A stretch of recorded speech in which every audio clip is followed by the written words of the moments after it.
매일 성경 묵상 나눔입니다. 2024년 5월 9일 목요일입니다. 사도행전 4장 32절에서 5장 11절이 오늘의 본문입니다. 본문을 읽습니다. 믿는 무리가 한 마음과 한 뜻이 되어 모든 물건을 서로 통용하고 자기 재물을 조금이라도 자기 것이라 하는 이가 하나도 없더라.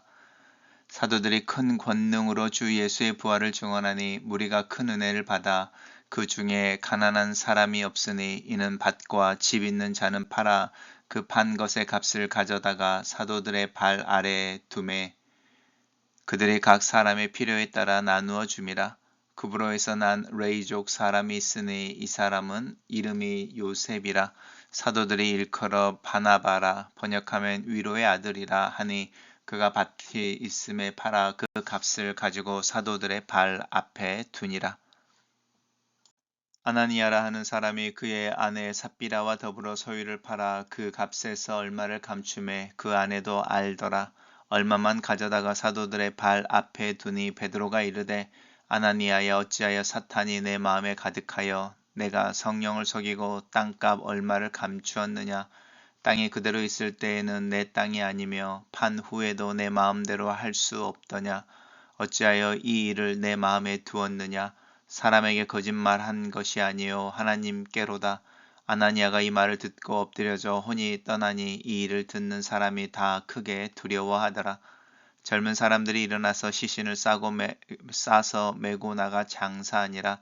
3시간쯤 지나 그의 아내가 그 일어난 일을 알지 못하고 들어오니 베드로가 이르되 그 땅 판 값이 이것뿐이냐.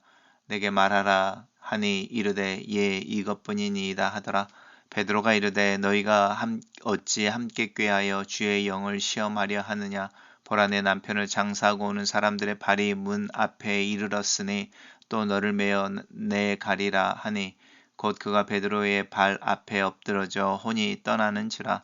젊은 사람들이 들어와 죽은 것을 보고 메어다가 그의 남편 곁에 장사하니 온 교회와 이 일을 듣는 사람들이 다 크게 두려워하니라. 오늘의 본문은 아나니아와 삽비라의 이야기입니다. 큰 믿는 무리가 한 마음과 한 뜻이 되어 모든 물건을 통용했다. 자기 물건을 조금이라도 자기 것이라 여기는 사람이 없었다. 사도들이 큰 권능으로 주 예수 그리스도를 부활을 증언하니 큰 은혜를 받아서 그중에 가난한 사람이 없었다. 이렇게 말합니다. 예루살렘의 초대 교회에서 이루어지는 서로의 소유를 나누어서 서로의 필요를 채우는 굉장히 이상적인 공동체의 모습이 이루어지는 것을 볼 수 있습니다. 특별히 이제 구브로에서 난 레이족 사람 요셉, 이 바나바라고 하는 이제 우리가 알고 있는 사울과 함께 선교 여행을 떠난 바나바가 등장합니다. 바나바는 위로의 아들이라는 명칭을 가지고 있었습니다. 그가 밭이 있음에 밭을 팔아 그 값을 가지고 사도들의 발 앞에 두었다. 이렇게 말합니다. 밭이 있음에 밭을 팔았다. 이제 이 밭이라고 하는 것이 그 바나바의 전부의 재산인지는 알 수 없습니다. 아나니아라는 사람이 있고 이제 아내가 삽비라인데 이 두 사람이 더불어 소유를 팔았습니다. 그리고 그 값에서 얼마를 감추고 그 일도 아내가 알았습니다. 그리고 그 얼마만 가져다가 사도들의 발 앞에 둡니다. 그런데 뭐 베드로가 아나니아에게 이 일을 가지고 이제 왜 숨겼느냐 이렇게 말하지 않습니다. 오히려 사탄이 내 마음에 가득하여 네가 성령을 속이고 땅값의 얼마를 감추었다 이렇게 말합니다. 이제 베드로가 이것을 어떻게 알았을까? 이제 우리로서는 이제 예상해 보기에는 이제 성령께서 알려주신 부분이었겠죠. 사탄이 내 마음에 가득하여 내가 성령을 속이고 땅값 얼마를 감추었다라고 할 때 초점이 어디에 있는지 사실은 알 수 없습니다. 왜냐하면 아나니아가 삽비라의 경우 아내의 경우에는 이제 베드로의 질문이죠. 베드로의 질문이 뭐냐면 땅을 판 값이 이것이냐 이렇게 말을 할 때 아냐 삽비라가 이제 그 거짓말을 하는 것이죠. 이것이 전부이다 이제 이렇게 말하는 부분에 있어서 삽비라의 경우는 정확하게 물건을 판 금액의 전부가 아닌 것을 헌금하면서도 전부라고 거짓말하는 부분이 있는데 이 아나니아의 경우에는 이미 베드로가 사실을 알고 있어서 베드로를 책망하는 형태로 나타납니다. 그래서 이제 땅값을 얼마를 감추었느냐라고 하는 부분에 초점이 맞춰져 있는 것처럼 여기지만 사실은 사탄이 내 마음에 가득하여 내가 성령을 속이고라고 하는 부분입니다. 이 아나니아와 삽비라가 이 땅을 판 자신의 소유를 판 금액의 얼마를 감추는 것을 이제 어떻게 해석할 수 있을지에 대해서 조금 고민해 봐야 하는데요. 땅이 그대로 있을 때도 사실은 아나니아의 땅인 거고 판 후에도 아나니아의 땅입니다. 그래서 아나니아 마음대로 할 수 있는데 왜 거짓말 하느냐라는 것이 어찌하여 이 일을 내 마음속에 두었느냐 사람에게 거짓말한 것이 아니요 하나님에게로소이다 이렇게 말하면서 이 거짓말에 대한 이야기를 하고 있습니다. 아나니아에게는 이제 이 거짓말이 무엇인지 드러나지 않지만 아까 이제 말씀드린 것처럼 삽비라의 경우로 들어오면서 그 일이 구체적으로 일어났는데 이 일이 왜 일어났을까라고 하는 부분입니다. 단순히 물건을 자기 소유를 팔고 일부를 감추고 일부만 하나님 앞에 드렸다라는 데 초점이 있지 않고 어쩌면 바나바라고 하는 사람이 밭이 있었는데 그 밭을 팔아서 하나님께 드렸다라고 할 때 그 부분에 대한 어떤 이 아나니아가 가지고 있는 질투 아니면 어떤 경쟁의식 이런 걸 수도 있습니다.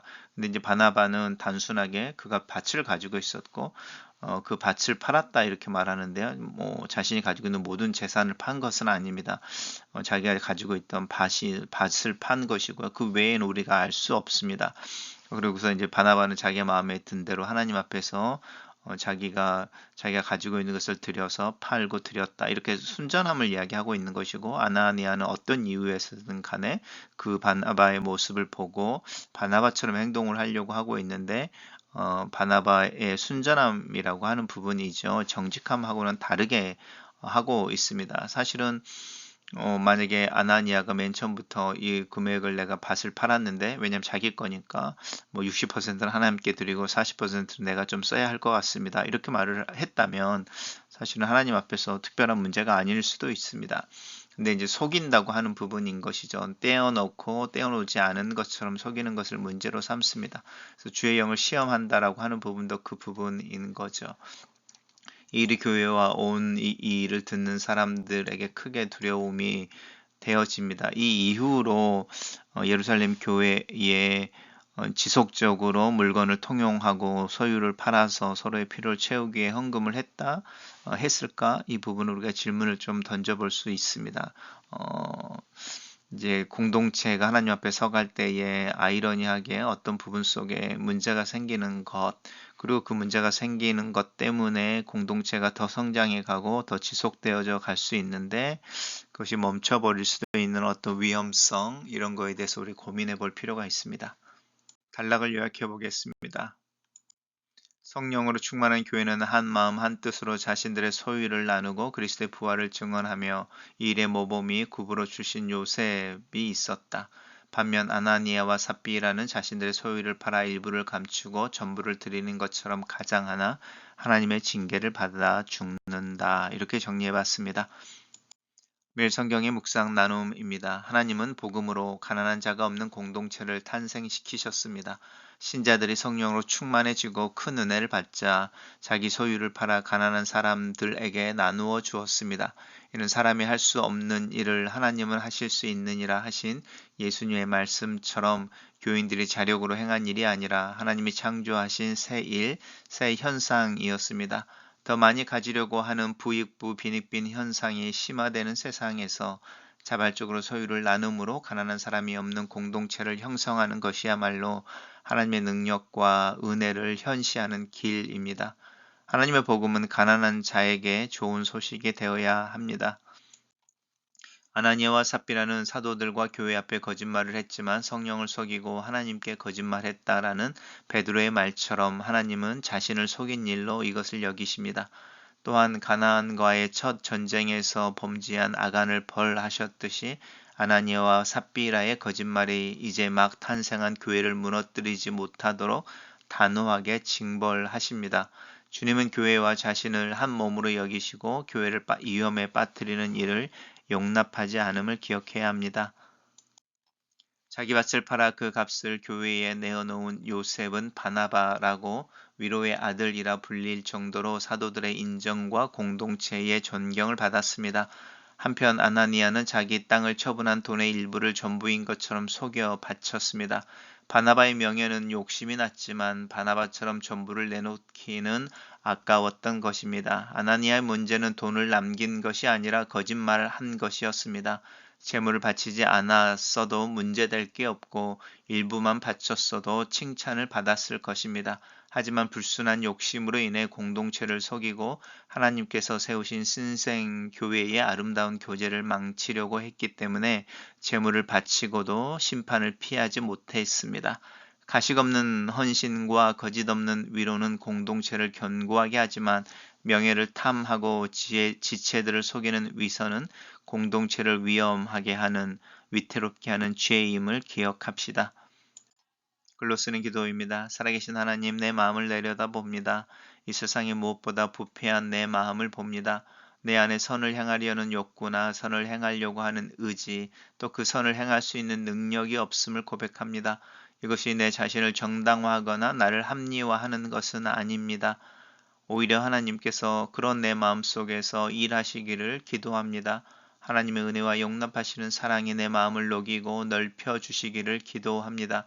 주님의 마음이 내 마음을 채우시기를 기도합니다. 내 마음이 주님의 마음과 겹쳐 내 마음에 주님을 닮은 사랑과 관용, 순종과 헌신이 내 마음으로부터 안에서부터 밖으로 흐를 수 있기를 예수님의 이름으로 기도합니다. 아멘.